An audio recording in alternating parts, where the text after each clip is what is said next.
السلام علیکم ورحمۃ اللہ وبرکاتہ۔ نحمده ونصلي على رسوله الكريم اما بعد فاعوذ بالله من الشيطان الرجيم بسم الله الرحمن الرحيم ولا تهنوا ولا تحزنوا وانتم الاعلون ان كنتم مؤمنين وقال الله تبارك وتعالى يا ايها الذين امنوا قوا انفسكم واهليكم نارا صدق اللہ العظیم۔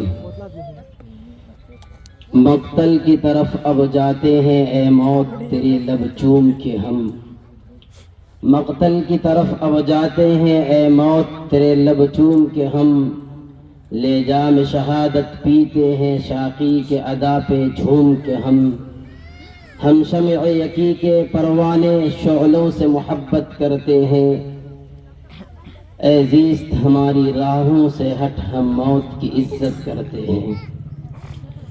میرے محترم بزرگوں، دوستوں اور عزیز ساتھیوں، نوجوان بھائیوں اور عزیز طلبہ،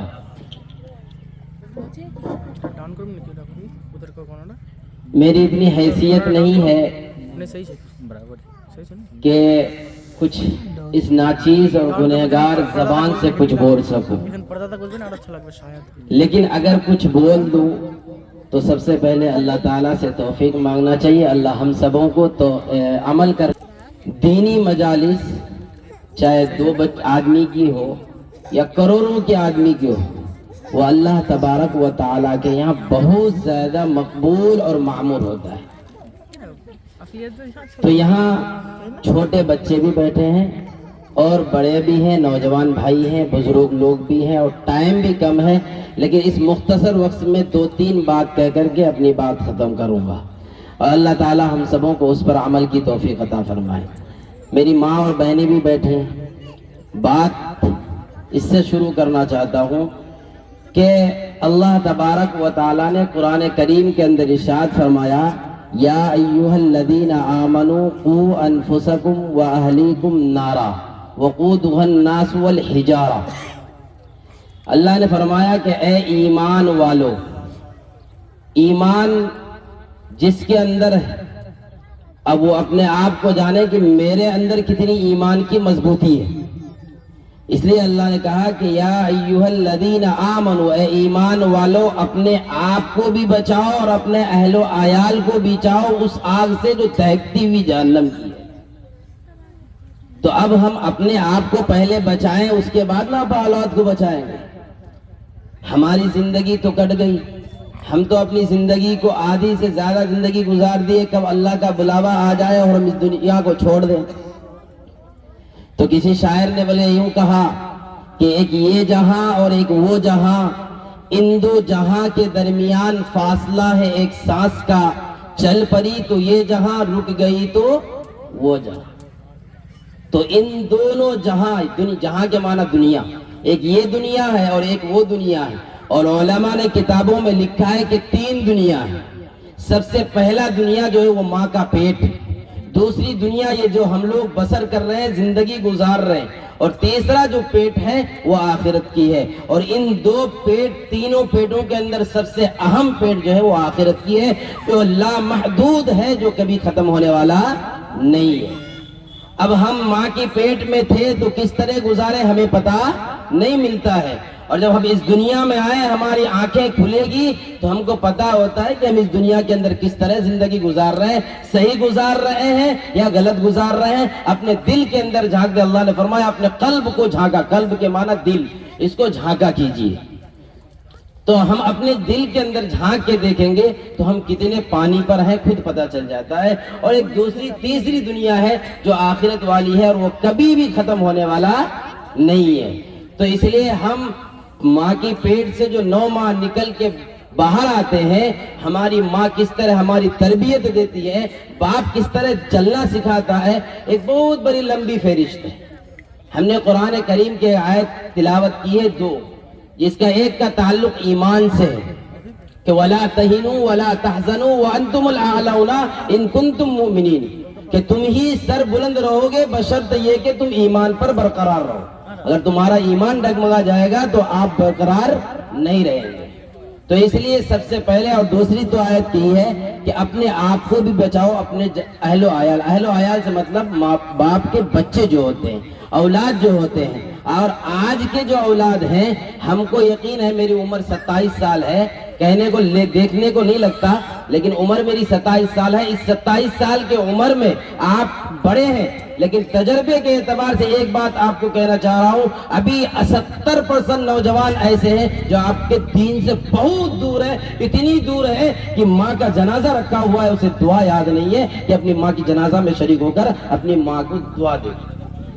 اور جنازے کی نماز پر کوئی دعا نہیں ہوتا، بلکہ اپنے ماں باپ، مرے ہوئے ماں باپ کو دعا کرتا ہے، اللہم اغفر لی لحینا، اے میرے اللہ میں دعا کر رہا ہوں کہ میرے ماں باپ کو جنت نصیب کر دے.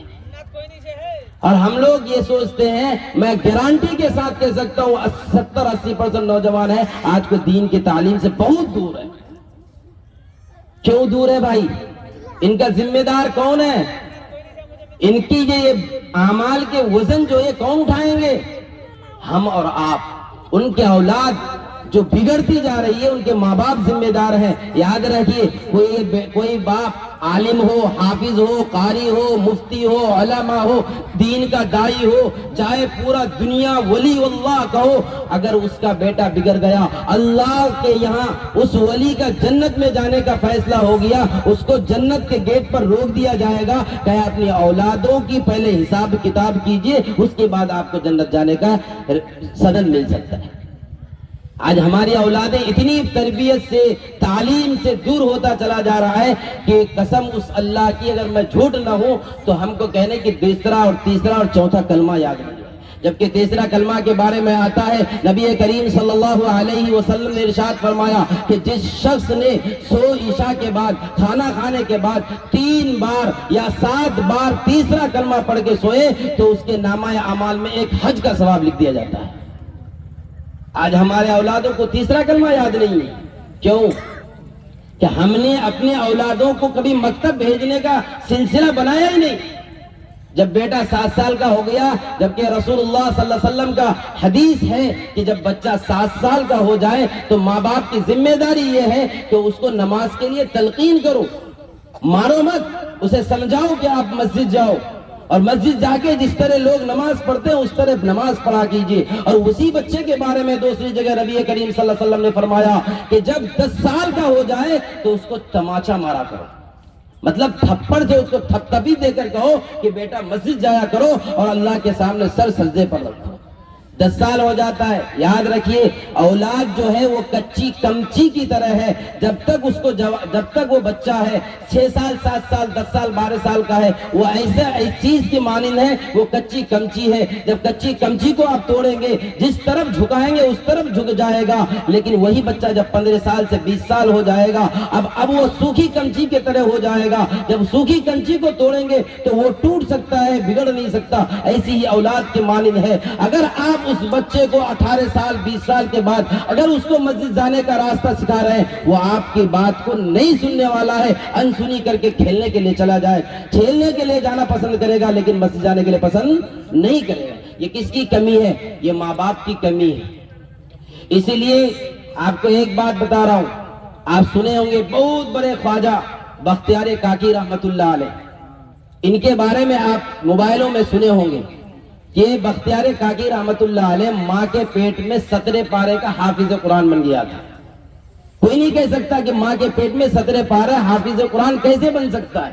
جب پوچھا گیا تو کہا گیا کہ جب میری ماں صبح اٹھتی تھی تو فجر کی نماز پڑھ کے قرآن کی تلاوت کیا کرتی تھی، اور جب پھر ظہر کی نماز ہوتا تو نماز پڑھ کے تلاوت کرتی. میری ماں ہر دن تلاوت کرتی، میں پیٹ کے اندر سنتا جا رہا اور مجھے یاد ہوتا گیا اور میں 17 پارے کا حافظ قرآن ہو گیا.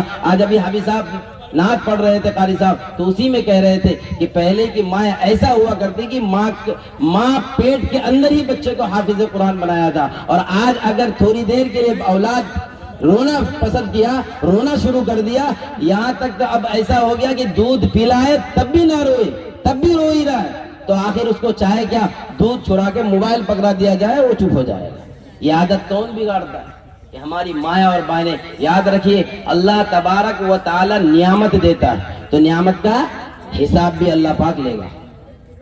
اس لیے اللہ تبارک و تعالیٰ نے فرمایا سورہ رحمان کی آیت ہے فَبِأَيِّ آلَاءِ رَبِّكُمَا مَا تُكَذِّبَانِ. اللہ تعالیٰ آپ کو جتنی ساری نعمت دیں گے سب کا حساب و کتاب ہوگا، لیکن اپنی رحمت کا حساب نہیں ہوگا. اس لیے اللہ تبارک و تعالیٰ نے اولاد کو نعمت بتایا، اور اولاد میں بیٹے کو نعمت بتایا، بیٹی کو رحمت بنایا. اللہ تبارک و تعالیٰ بیٹی ہے، میں رحمت کا حساب نہیں لوں گا، لیکن اگر وہ اپنی تربیت کی وجہ سے خراب ہوگی، وہ بچی کی تربیت صحیح نہیں، اس دینی تعلیم نہیں دی جائے گی، اس بچی کو کبھی دین کے بارے میں کچھ سکھایا نہیں جائے گا، تو وہ بچی آپ کا وبال جان بن جائے گا. ہم اور آپ تو یوں فیصلہ کر دیتے ہیں میرا بیٹا ڈاکٹر ہے، انجینئر ہے، پروفیسر ہے. یاد رکھیے آپ کے بیٹے کی ڈاکٹری ہی آ رہے دنیا تک، آپ کے بیٹے کی انجینئرنگ دنیا تک، آپ کے بیٹے کے پروفیسر یا دنیا تک، آپ کے بیٹے کا ہر چیز دنیا تک رہے گا. لیکن اگر کوئی چیز جائے گا ساتھ کے اندر تو وہ صرف اعمال جائے گا، اور وہ ہے اعمال دین. میں چھوٹے تجربے کا آدمی ہوں، لیکن اب تک بڑوں سے اتنا سیکھا ہوں کہ دین کے معاملے میں بہت پیچھے ہیں.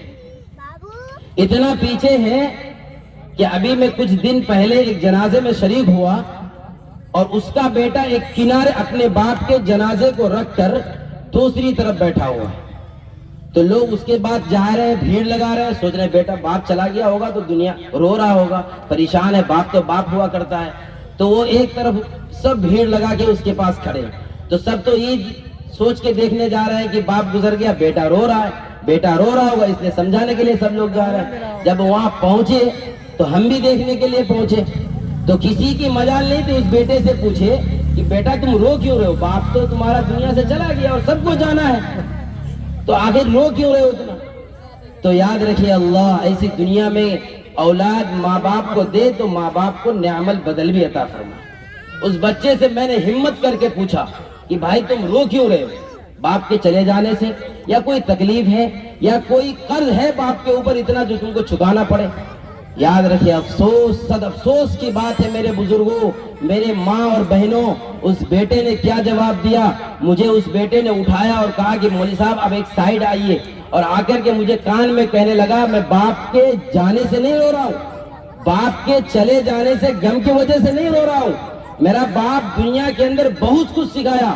میں ہائی اسکول کا ٹیچر ہوں، مجھے ابھی میری بحالی ہوئی ہے. میرا باپ نے کبھی مجھے مکتب نہیں پڑھایا، میرا باپ نے کبھی اسلام نہیں سکھایا. جو کچھ سیکھا ہوں اپنے بل بوتے پر سیکھا ہوں، لیکن آج ایک ہائی اسکول کا ٹیچر ہوں. آج رو اس وجہ سے رہا ہوں کہ اس وجہ سے نہیں رو رہا ہوں کہ میرا باپ چلا گیا، رو اس وجہ سے نہیں رہا ہوں کہ باپ کی کوئی خواہش پوری نہیں کی، رو اس وجہ سے نہیں رہا ہوں کہ میرا باپ نے کوئی چیز طلب کیا ہو اور میں نے پورا نہ کیا ہو. میں نے ہر چیز اپنے باپ کی پورا کی، ہر تمنا پورا کی، ہر خواہش پورا کی. مولوی صاحب گجب کی بات تو یہ ہے کہ میرا آج باپ کا جنازہ